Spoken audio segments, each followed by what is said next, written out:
রাশিয়াকে ইউক্রেন যুদ্ধ বন্ধে ৫০ দিনের সময় বেঁধে দিয়েছেন মার্কিন প্রেসিডেন্ট ডোনাল্ড ট্রাম্প। তিনি হুঁশিয়ারি করে বলেছেন, নির্ধারিত সময়ের মধ্যে যদি কোনো শান্তি চুক্তি না হয় তাহলে রাশিয়ার উপর আরও অতিরিক্ত ১০০% নতুন কঠোর শুল্ক আরোপ করা হবে। ওভাল অফিসের ন্যাটো মহাসচিব মার্ক রুটের সঙ্গে এক বৈঠকে ১৪ জুলাই ট্রাম্প এসব কঠোর বার্তা দেন। তিনি বলেন, আমি পুতিনের উপর খুবই অসন্তুষ্ট। সংঘাত বন্ধে তার অনীহার কারণে আমার ধৈর্যের বাঁধ ভেঙে গেছে।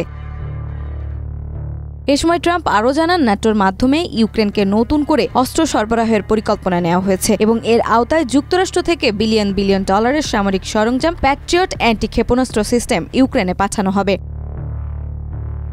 নতুন ঘোষিত এই চুক্তিকে ঐতিহাসিক আখ্যা দিয়ে রুট বলেন, ইউরোপীয় দেশগুলো সহায়তা দিচ্ছে। German, Canada, Netherland, Norway, Sweden, Britain সহ বেশ কয়েকটি দেশ ইউক্রেনকে সামরিক ও অর্থনৈতিক সহায়তা প্রদান করছে।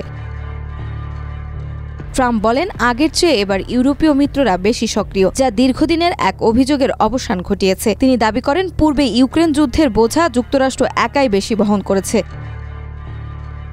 উল্লেখ্য, রাশিয়ার শীর্ষ বাণিজ্যিক অংশীদার ছিল চীন। এরপর রয়েছে ভারত, তুরস্ক ও বেলারুশ। নতুন শুল্ক আরোপ এই দেশগুলোর সঙ্গে রাশিয়ার বাণিজ্যে প্রভাব ফেলবে বলে ধারণা করা হচ্ছে। নাজমা, মাই টিভি।